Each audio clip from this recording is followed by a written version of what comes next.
हाँ जी 11th class students, our next topic is convection.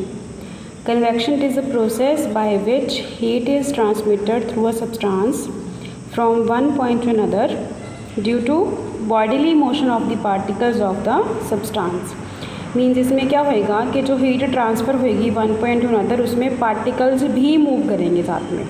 ठीक है, इसके एग्जांपल क्या है? Fluids. Fluids means liquids and gases, right?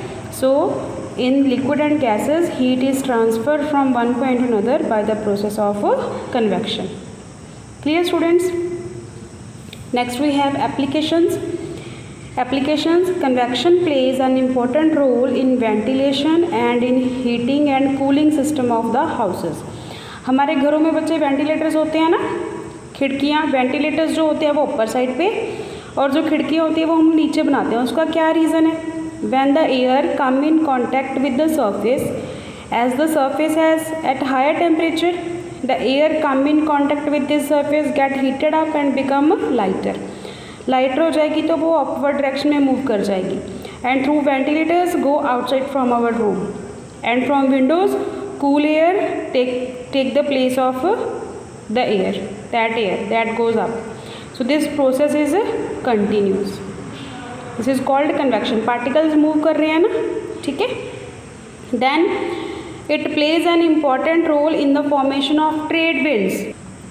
Trade winds बच्चे के जो एयर है जो मूव कर रही है. देखो आप, हॉट एयर कम सरफेस के साथ कांटेक्ट में आ गई, हॉट एयर बन गई तो वो अपवर्ड डायरेक्शन में मूव कर जाएगी. कूल एयर उसकी जगह लेने के लिए नीचे आ रही है, ठीक है. सो ऐसे क्या होती है, हमारे पास विंड्स बनती है जिसको हम लोग लैंड ब्रीज और सी ब्रीज, आप इसकी एग्जांपल ले सकते हो. लैंड ब्रीज और सी ब्रीज पढ़ा है ना लोअर क्लासेस में, ठीक है. So the third application is one of the many causes of the monsoon in the India is convection. एक प्रोसेस क्या है इसका?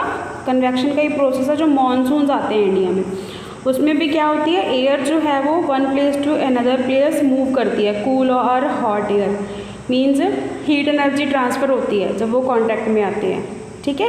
सो मॉनसून का भी रीज़न क्या है? कन्वेक्शन. क्लियर है बच्चे? So our next topic is radiation.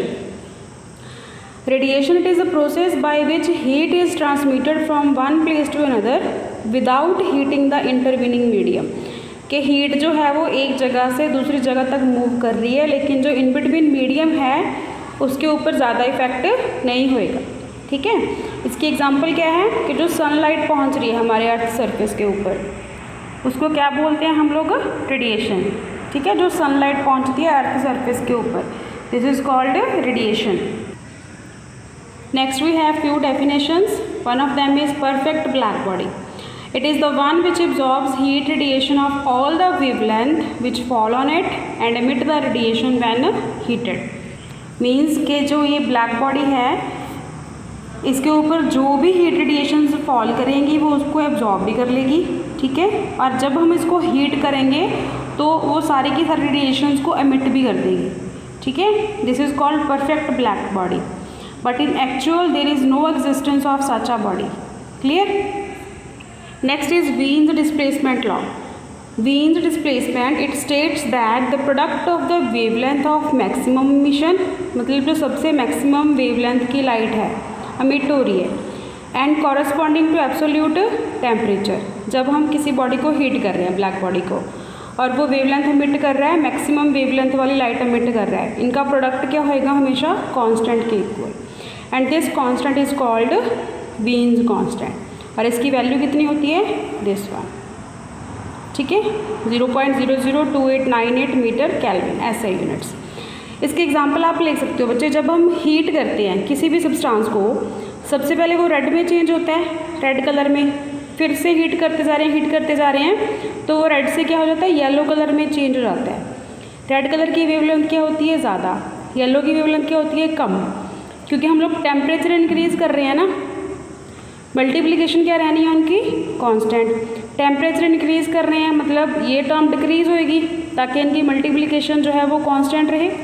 इसलिए उसका कलर जो है वो रेड से येलो में चेंज हो जाता है, क्योंकि इसकी वेवलेंथ होती है ज़्यादा और येलो की वेवलेंथ क्या होती है?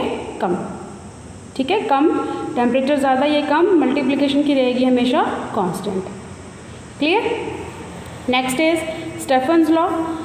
Stephen state that the amount of heat energy radiated per second per unit area of a perfect black body, जो एनर्जी रेडिएट हो रही है ब्लैक बॉडी से, it is always directly proportional to the fourth power of the absolute temperature, कि जो temperature हम उसको provide कर रहे हैं अमिट करने के लिए रेडिएशंस को, वो उसके फोर्थ पावर के डायरेक्टली प्रोपोर्शनल होगी. So to remove the proportionality we add a constant sigma, where sigma is called Stefan's constant. ठीक है, और इसकी वैल्यू कितनी होती है 5.67 into 10⁻⁻8 joule per second per metre square per kelvin raise to power 4. Clear है बच्चे? So this is your chapter 2 transfer of heat.